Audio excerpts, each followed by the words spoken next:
Working hard for something we don't care about is called stress. Working hard for something we love is called passion.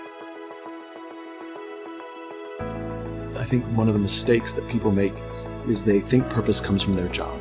I've been a whatever for so many years, and when I lose my job or I retire, I now don't have a sense of purpose because I so closely associated my self-worth with the job that I did. I knew what my job was. I had a sense of purpose. And one wonders if those things are conflated, right? Which is I had a sense of purpose for my job, and then when I didn't have the job, all of a sudden I woke up in the morning and didn't know what to do. The purpose is not your MOS. Your purpose is not you're a saw gunner. Your purpose is not the job that you wake up to do every day. Your purpose is something bigger. It's good for you to go take your place in the world. Have some ambition. Have a vision. Have a goal. Have a strategy. Try to be a good person. And not because it's your duty precisely, because that's the proper way to live. We're in danger of undermining all of that. And it's not good for people. One of the things that I've really learned, for example, recently, is that there's a very tight relationship between aspiration and responsibility. All we know is some get the spark and say, I'm going to change my life. I'm going to change my health. There's two ways to see the world. Some people see the thing that they want, and some people see the thing that prevents them from getting the thing that they want. The rule is, you can go after whatever you want. You just cannot deny anyone else to go after whatever they want. You don't have to do it the way everybody else has done it. You can do it your way. You can break the rules. You just can't get in the way of somebody else getting what they want. Every day I demand more from myself than anybody else could humanly expect. Yes. So you got to keep it moving. We're here to work, commit thy works. This is no place to stand still. This is an incredible opening here. And when you are going through some stuff during the challenging times in your life, if you keep it moving, you'll get out faster. You'll get blessings out of nowhere. Listen to me. Activity, doing the best you can.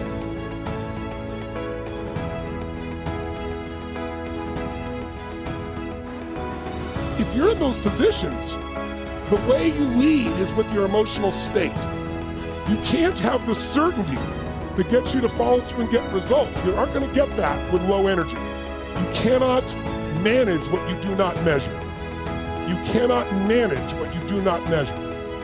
Now, the number one thing we have to measure is our level of energy, because it's going to affect the way your brain functions, the way you interact with other human beings, whether a problem knocks you to your knees or whether you truly step up. So that energy is critical. Now think about this. On a 0 to 10, if your energy is a 10, it's that 0 to 10, like unstoppable energy. Literally anybody can give you anything and you're going to pour through it. You're going to find a way. If your energy is like a 5, if it's a 2 or 3, it's over. Now people are going to say and do things they don't even mean, but their partner may not forget it and it hurts. Now we got problems. The only other position is one's high energy, one's low energy. That's another danger zone.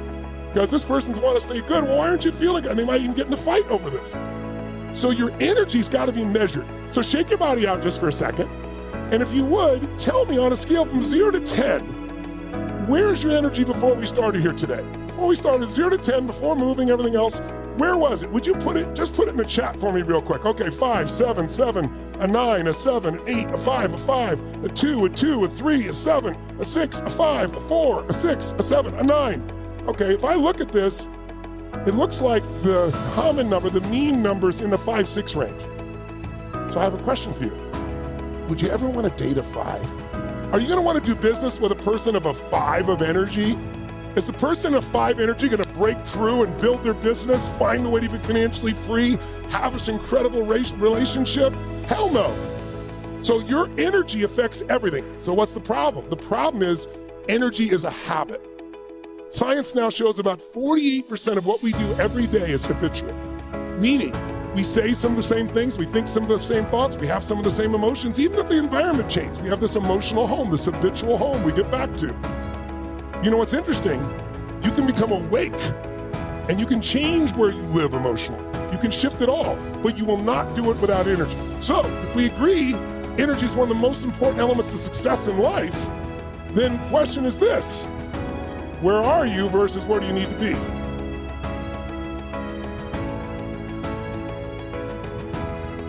When I work with people, when I workshops or classes or anything, I always try to get people just to open their arms so that we can let the new in. Remember, this is the subconscious mind, and this is where we're holding. So this is saying nothing new will get in. So I always like to feel that I'm open and receptive to new ideas, and I'm willing to learn, and I'm willing to change, and I'm willing to grow. And sometimes I don't want to, and sometimes it hits areas that I don't really care to change at the moment. And, you know, that's always an area that I know is important for me to work on. First, get serious. Next, get smart. Learn everything you can from every source you can. The next one was get going. No matter how smart you are, nothing much happens in terms of results until you put it into action. Just go to work. And the old ancient formula is probably the best: 6 days work, 1 day rest. Important not to get those numbers mixed up. Here's why activity is so important. It finally produces the miracle of reality.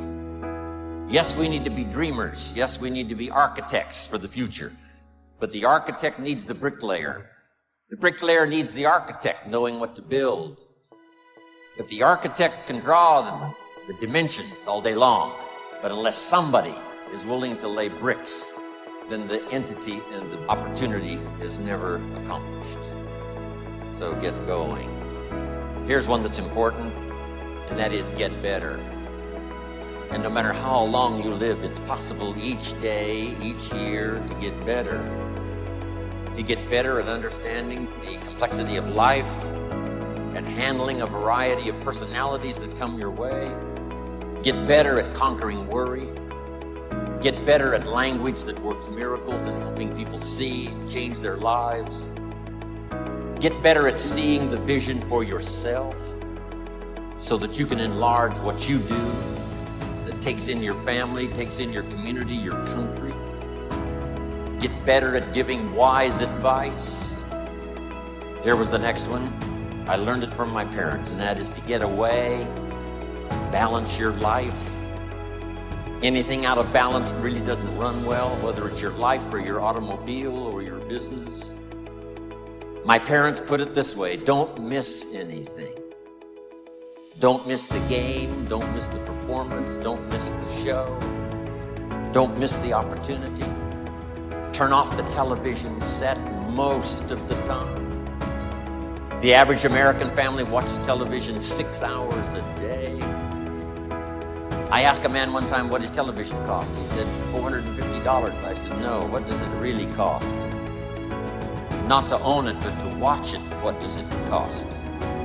I said, I estimate last year it cost you about $45,000, not to own it, but to watch it. To me, I think enlightenment is letting go of all the things we believe that are not benefiting us in life, or that are barriers to our life, to the good things in life, and to release them one by one and just think, I don't have to believe that anymore. Or do I want to believe that anymore? And making a conscious choice. When we can understand that every single thing we believe has been a choice, and it may or may not be true. It can be true for you and not for you, because it's your belief system and your belief system, and then I have my belief system. I say a lot, that may be true for you, it's not true for me. I may not say that out loud, but people are doing things or saying things, and I think that to myself a lot. And also, it has nothing to do with me. Whatever's going, that has nothing to do with me, because I'm under the law of my own consciousness. This is my pathway, and you have your pathway, you have yours, everybody does. So we're all on a journey, and I think the more conscientious we are about it, and the more conscious choices we make, the better our journey is, or the easier, or the swifter, or we get more goodies, or we have